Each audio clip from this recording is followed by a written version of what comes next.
sound off for Chesterfield.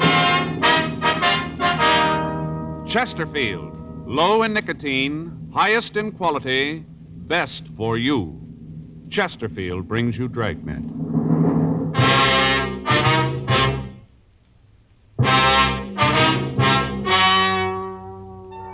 Ladies and gentlemen, the story you're about to hear is true. The names have been changed to protect the innocent.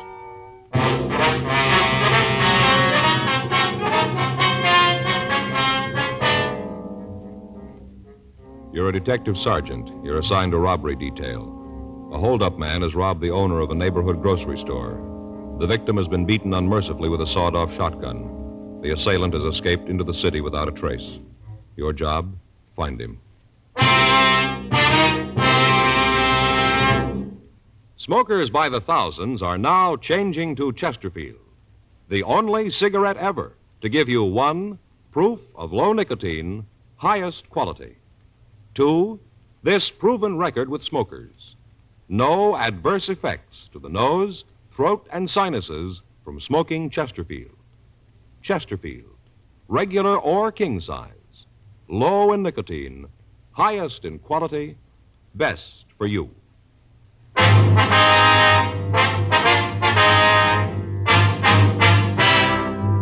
Dragnet, the documented drama of an actual crime.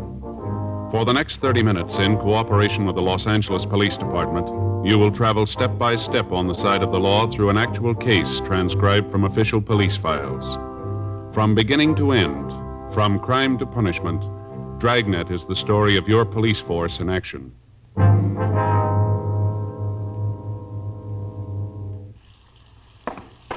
It was Wednesday, February 18th. It was raining in Los Angeles. We were working the day watch out of robbery detail. My partner's Frank Smith. The boss is Chief of Detectives Thad Brown. My name's Friday.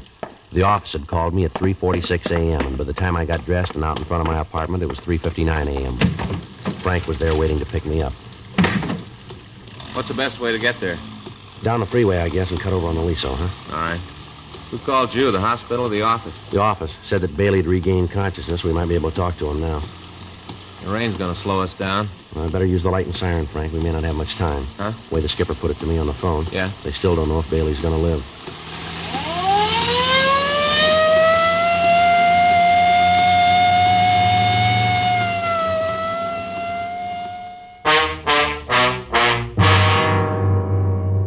Raymond Bailey was 62 years old. He owned and operated a small neighborhood grocery store on the corner of Whitman and Beacon Streets. 2 days before, on Monday night, a man had entered the store and at the point of a sawed-off shotgun had robbed Bailey. After emptying the cash register and the safe, he'd slugged the elderly man with the barrel of the gun and he'd fled.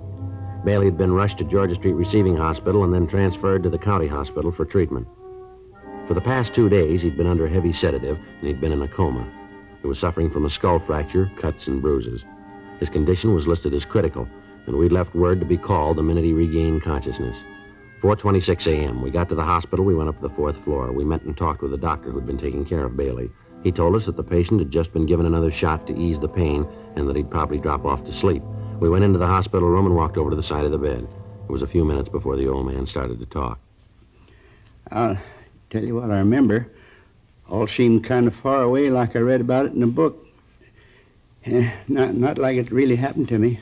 All right, sir, if you just tell it in your own words, if you can. What time is it? It's 4:45, Mr. Bailey. Who's that? I'm Frank Smith. Oh, you a policeman, too? Yes, sir. Oh, 4:45, huh? That day or night? It's in the morning, sir. Uh-huh. I sure been out. If you'd tell us what happened, sir. How many of you are there in here? With just the two of us. Yeah. Way they got my head all bandaged, can't see. Say, officers. Yes, sir? Doctor said this is Wednesday. Is that true? Yes, sir, that's right. Wednesday the 18th. I can't figure where the time's gone. It can't be Wednesday. Why do you have to agree with him? Why don't you tell me for true? Well, sir, you've been asleep for a couple of days. Really? Yes, sir. Been pretty sick, huh? That's what they tell us. Mm-hmm. Seems like every time I turn around and give me another shot. Takes the pain away, but makes everything seem so far away, like nothing was really happening to me. Yes, sir, we understand. Think you could go on with the story? Oh, yeah. This fella came in Monday night. It was raining. Wasn't much business. I was figuring on closing when he came in. took one of the carts and started to pick up stuff off the counter. Yes, sir. Well, the fellow picked up a lot of stuff. Had a shopping bag with him, hung it on the cart. I figured that I'd have to check the bag when he got the check stand. We had a lot of shoplifting lately. I see. Well, after he looked the store over, he came up to the check stand. I checked out the stuff he had. Came to over $5. Oh, picked out all kinds of things, most of them imported. I see. These were all groceries, were they? Yes, I had the stuff, and it come to a little over $5. Oh, I got exactly how much. A little over $5. All right, sir. After I got everything all totaled up, well, I asked him if I could put it in a shopping bag for him. I didn't want to come right out and ask to see in it. After all, he might have just moved in the neighborhood, and I haven't got that many regulars that I can insult him. Yes, sir. That's when he pulled the gun. Pulled it right out of the shopping bag. Now, you saw that it was a shotgun, did you? Yes, sir. Barrel was short. I guess it'd been sawed off. Mm-hmm. He pointed at me and told me to give him the money in the cash register. All right, sir.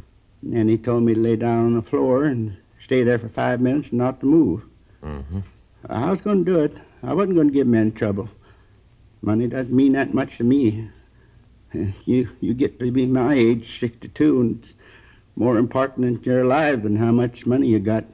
Yes, sir. A lot more important. Yes, sir. Well, I was just going to do like you said when Mrs. Colton came into the store.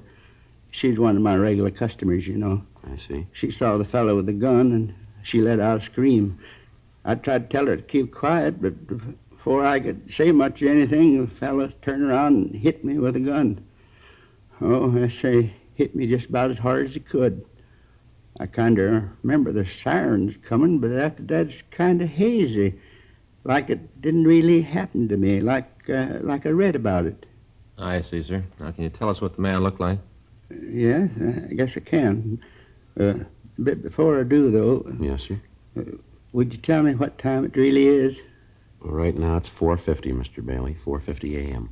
Wednesday morning? Yes, sir, that's right.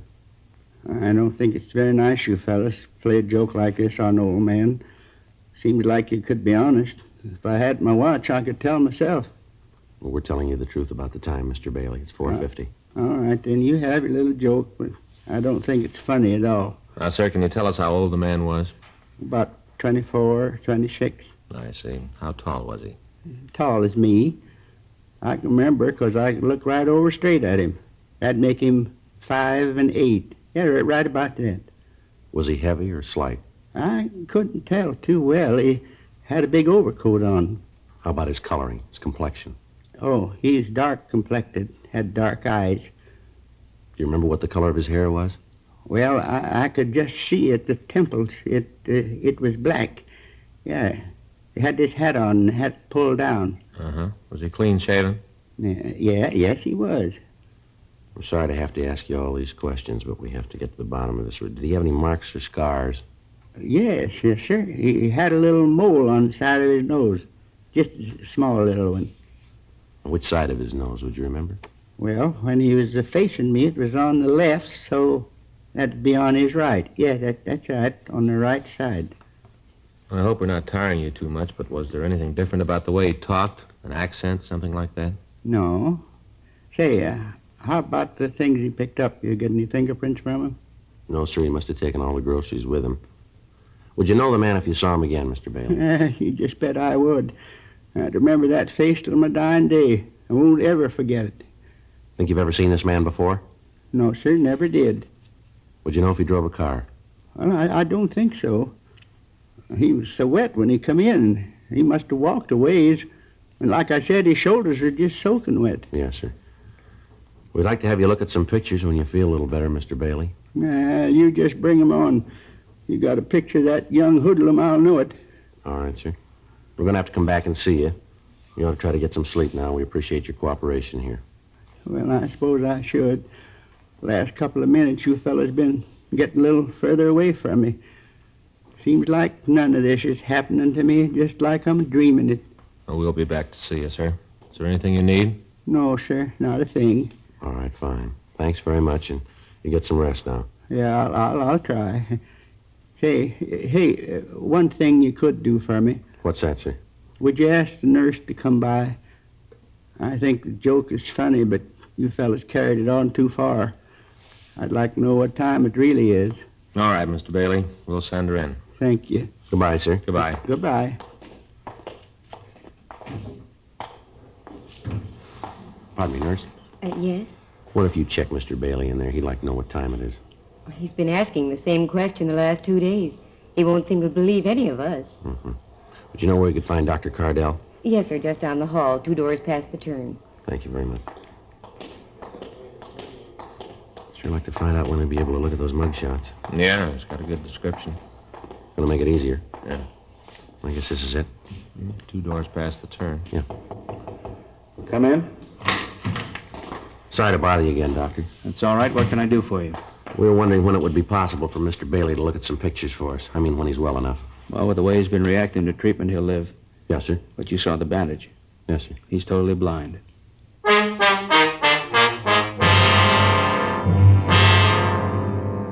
5:10 a.m. We got to the city hall. We got out a supplementary broadcast and an APB carrying the description of the suspect.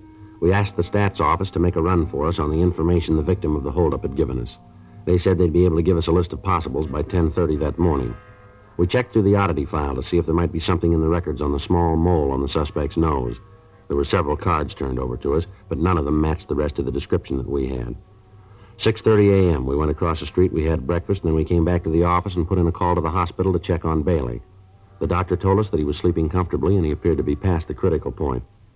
For the next hour, Frank and I checked through the mug books to see if there were any recent parolees who matched the description that we had. We came up with nothing that would help us in getting an identification of the suspect. The woman customer of the store mentioned by Bailey in his report of the crime had been questioned thoroughly, but she was unable to give us any additional information on the holdup man. She was unable to give us a concrete description of the thief. She'd been shown the mug books, but after looking at them, she stated that she was more confused than she had been before seeing them. She also told us about the suspect's black overcoat. She said that while the shoulders looked quite wet from the rain, the rest of the garment appeared to be dry. 10:30 a.m., we got the results of the run from the stats office. There were 17 names on the list. All men matched the description of the suspect and had at one time or another used the same M.O. used in holding up Bailey. It took us 2 days to check them out, and at the end of 48 hours, we were no nearer apprehending the thief than we had been before. 7:58 a.m. Saturday morning. I checked in for work. Hi, Joe. Morning, Frank. It's one of the best investments I ever made. Huh? This trench coat sure gave me a lot of wear. Well, if you only used it this week, you'd gotten your money's worth. Yeah.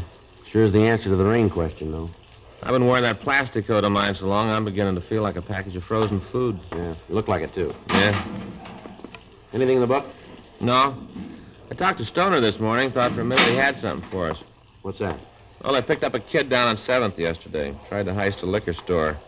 Manager pulled a gun and held him. Stoner answered the call. But at first it might be the guy we're looking for. Didn't check out, though, huh? No. Kid just got in town yesterday morning, broke and hungry. You know, I got to thinking about that Bailey thing last night. Yeah?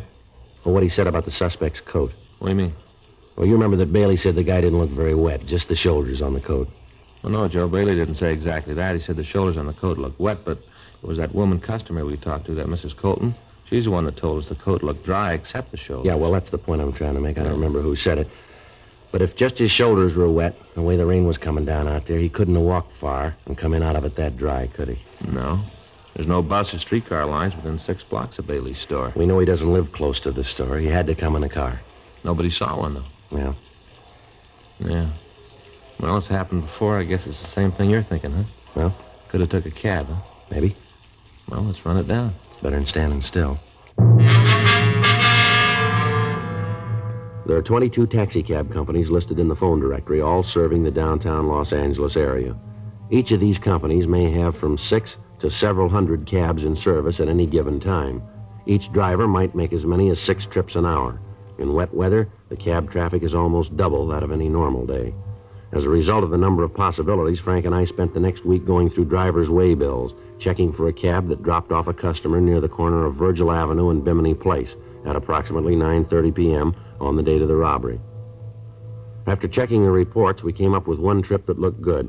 A driver had picked up a passenger at the corner of Mariposa and Wilshire Boulevard and had dropped him 1 block from Bailey's store, waited for him, and then driven him downtown.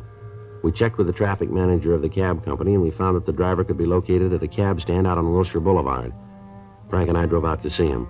We gave him the description of the suspect and asked if he'd ever seen anybody who matched it. Yeah, I remember him. A little guy. I picked him up out on Wilshire. I remember because he wanted out on a corner. And I thought it was funny that he didn't want me to let him out in front of wherever it was he was going. Did you wait for him? Yeah, he gave me a sawbuck and said for me to wait. I dropped the flag and, I guess it was about a half an hour later, he came running back to the cab. Jumped in, told me to take him down to First and Spring. Let him out there. Remember him pretty good now. Had a big shopping bag. I see. Do you know where he went when he got out of your cab out on Bimini? No, I think it was an apartment out there. The way the rain was coming down, I didn't stick my head out to watch him. How about when you dropped him off downtown? You see where he went then? No. You think you'd know this man if you ever saw him again? Not sure. He wore his hat kind of down over his face, dark in the back of the cab. Might know him, then maybe I wouldn't. I'd like to have you come downtown and look at some pictures if you would, see if you can spot him for us. Sure, I got to get cleared through the dispatcher first. That's all right. We'll take care of that. Say, what's this guy done? Something pretty bad, huh? Well, we want to talk to him. Going to a lot of trouble just to talk to a guy. Come on, you can tell me. I won't spread it around. What's a beat? What's he done, huh? That'll be a little better if we talk to him about it. Okay, that's the way you want to play it. I don't want to get nosy. I'll get you cleared with the dispatcher. Okay. I'd like to have you show us the apartment you think the man might have gone into, if you would. Sure, glad to do anything I can to help. Oh, say about those pictures. Yeah. Sure was dark that night. I hope I can point him out. Yes, sir, so do we.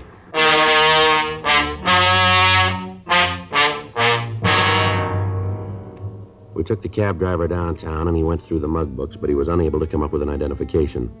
The neighborhoods where he'd picked up the suspect and where he'd dropped him off were checked. None of the people in the vicinity could tell us anything. The usual channels of information were checked, but they yielded no new information. It had been 10 days since the holdup, and we were no nearer to finding the suspect than we'd been the day after the robbery. Another week passed without results. The thief had dropped from sight. We still had no idea where he was. On Tuesday, March 10th, we got the answer. Hot shot, I'll get it.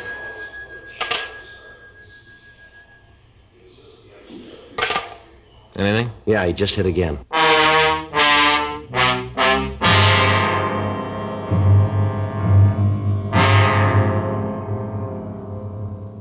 The description in the M.O. the thief had used was the same as he'd employed in holding up Bailey. During the following 3 days, he hit 3 more times. Each time he got away without a trace. From the information we were able to get, it became apparent that he was using taxicabs to get to and from the scene of the holdups.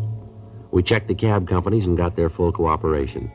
They agreed to help us as much as they could, but explained that with the tremendous volume of business that they handled each day, it would be almost impossible to check every passenger that the drivers carried. We got out printed descriptions of the suspect, giving detailed information of the hat and the coat that he wore, the shopping bag that he carried, and the fact that he asked the drivers to wait for him. Another week passed without results. The bandit had stopped operating. Thursday, March 19th, 3 additional teams of men were assigned to the case, and a rolling stakeout was set up in the general area where the holdup man had been working. Additional cars were planted at the cab stands along Wilshire Boulevard and in the vicinity of First and Spring Streets. Another 2 days passed. On Thursday, March 21st, Frank and I were sitting in our car, staked out at the cab stand at the corner of Wilshire and Leeward, 8:46 p.m. That looks like it's going to rain again. Yeah. Those clouds have been moving in all afternoon. Pretty black, aren't they? Yeah. Sure cold, too. Mm-hmm. Attention all units. All units. 9648 Eldon Place, a 211 code 3. All units in the vicinity of 9648 Eldon Place, a 211 code 3. Let's go. Right. Couple blocks over. Yeah. Well, this is 9400. Should be 2 blocks down from here. All right. Better hold it. There's a cab headed this way. You see who's in it? No, he's pulling over to the other side. I'll take a look. Yeah, might be. You want to check it? Yeah. All right, I'll swing around. That cab's taking off. You see it? Yeah, he's up ahead, just turning off on Wilshire. See him? Yeah, I hope we don't lose him. There's only 1 man in the back seat. You get a good look at him when we pass? Not too good, no. Hat pulled down, that's about all. See him? Yeah, there he is up ahead. Yeah, probably pulled a gun on the driver. All right, stick to him now. Yeah. It looks like he's headed for MacArthur Park. Yeah. Turn right. Yeah. There's a cab. Come on, pull up. Come on.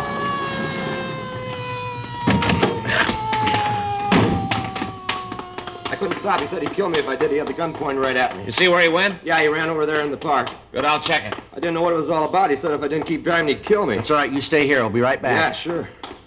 Joe. Yeah. You see him? No, he got away. Maybe we got something to go on. Yeah? He dropped his shotgun.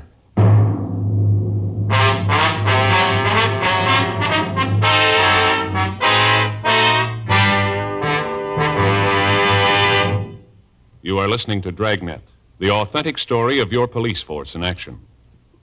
Smokers by the thousands are now changing to Chesterfield, the only cigarette ever to give you one, proof of low nicotine, highest quality.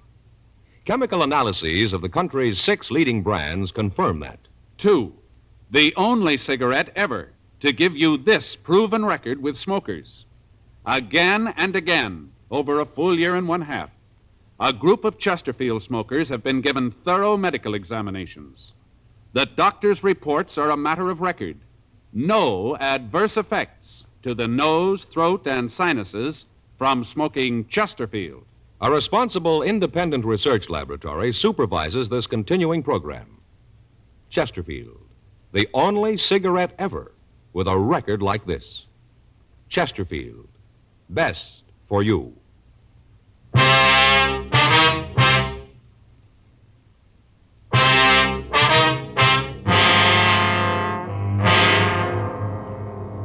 A blockade of MacArthur Park was ordered. The surrounding streets were checked, but apparently the suspect had made good his escape.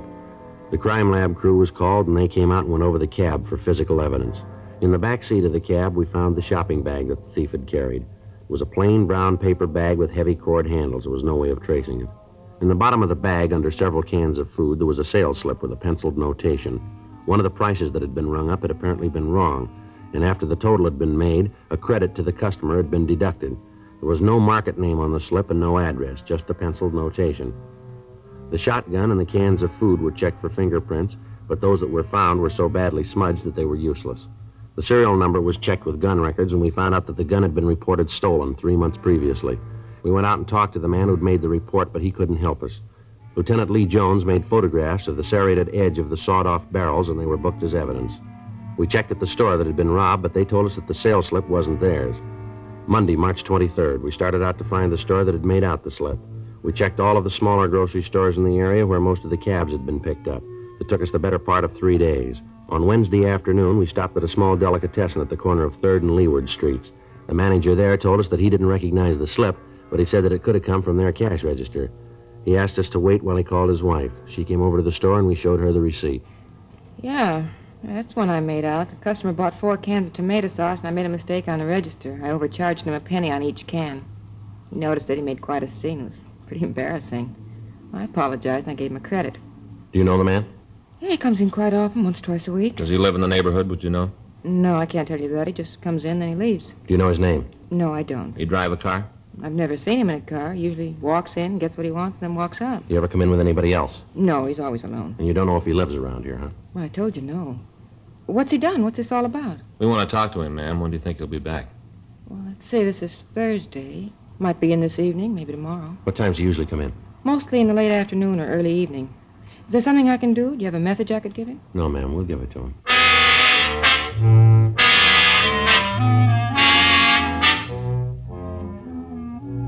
We called the office and told them where we were. Sergeants Murphy and Rafferty were sent out to help us cover the place. They'd stopped by the business office and brought out 2 shotguns for us. Frank and I checked the small store for some place to stake out. The only place we could find where we could keep the entire store under observation and yet not be seen ourselves was on top of one of the large refrigerators that held frozen foods and dairy products. Murphy and Rafferty took up their positions outside of the store, and we waited. At 5:30, it started to rain again. There was no sign of the suspect. 7 p.m., 8 p.m., still no sign of him, and the rain got heavier. 8:30, 9 p.m. Oh, every time this thing switches on, it feels like the dentist is working on the teeth. Sure not much room up here. Don't shove me off. Yeah, there just isn't one. What's that? Well, there just isn't any way a man can lay on top of an icebox and be comfortable. Yeah. Evening. Yeah. Glad to see you back. Huh? I thought you might be mad about me overcharging you the other day. Looking for anything special tonight? No, just a couple of can things. I can get them. Sure is raining. Yeah. Looks good. Yeah. Let's wait till he comes over this way. You can jump him then, huh? Right.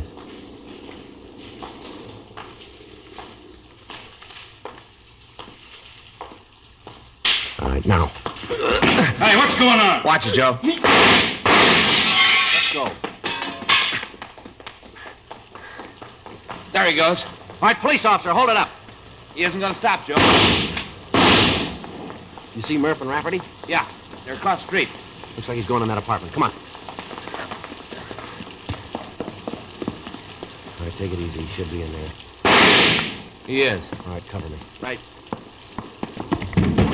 All right, give it up, mister. Get away from me, cop. You come after me, I'll kill you. Come on downstairs. You're going to save yourself a lot of trouble. You okay, Joe? Yeah. He's still alive. You want to call the ambulance? Yeah. Who told you? Who tipped you off? You did. I never talked in my life. I wasn't even worried. You were once, fella. What about it? 4 cents.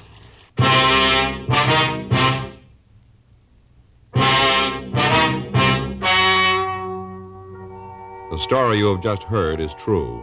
The names were changed to protect the innocent. On July 16th, trial was held in Department 96, Superior Court of the State of California, in and for the County of Los Angeles. In a moment, the results of that trial. Now, here is our star, Jack Webb. Thank you, George Fenneman. I only need 7 seconds to tell you why you should be smoking Chesterfields. Chesterfield is low in nicotine, highest in quality, best for you. I'd like you to try them. Regular or king size? Chesterfield.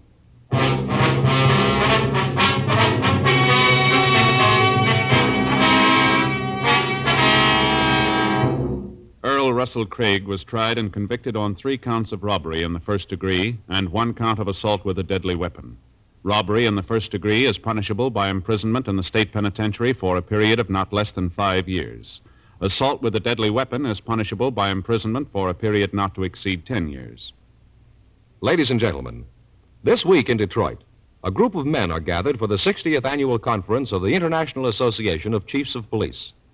Dragnet sends best wishes to the top law enforcement officers in the nation and thanks them for the protection they daily give to our homes and families.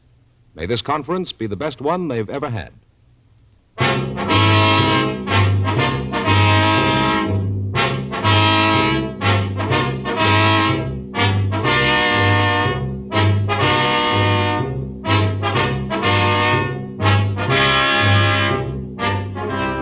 You have just heard Dragnet, a series of authentic cases from official files. Technical advice comes from the Office of Chief of Police W.H. Parker, Los Angeles Police Department. Technical advisors, Captain Jack Donahoe, Sergeant Marty Wynn, Sergeant Vance Brasher. Heard tonight were Ben Alexander, Ralph Moody, Lillian Bayev, Jack Crucian. Script by John Robinson. Music by Walter Schumann. Hal Gibney speaking. Watch an entirely new Dragnet case history each week on your local NBC television station.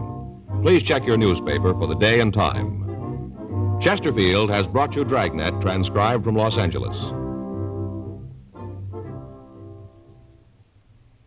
Have you tried new cork-tipped Fatima? It's the smooth smoke. Here's why. New Fatima tips of perfect cork, king size for longer filtering, and Fatima quality for a much better flavor and aroma. Remember, Fatima has the tip for your lips. Try new Fatima. See how smooth it is. Fatima is made by the makers of Chesterfield, Liggett and Myers, one of tobacco's most respected names.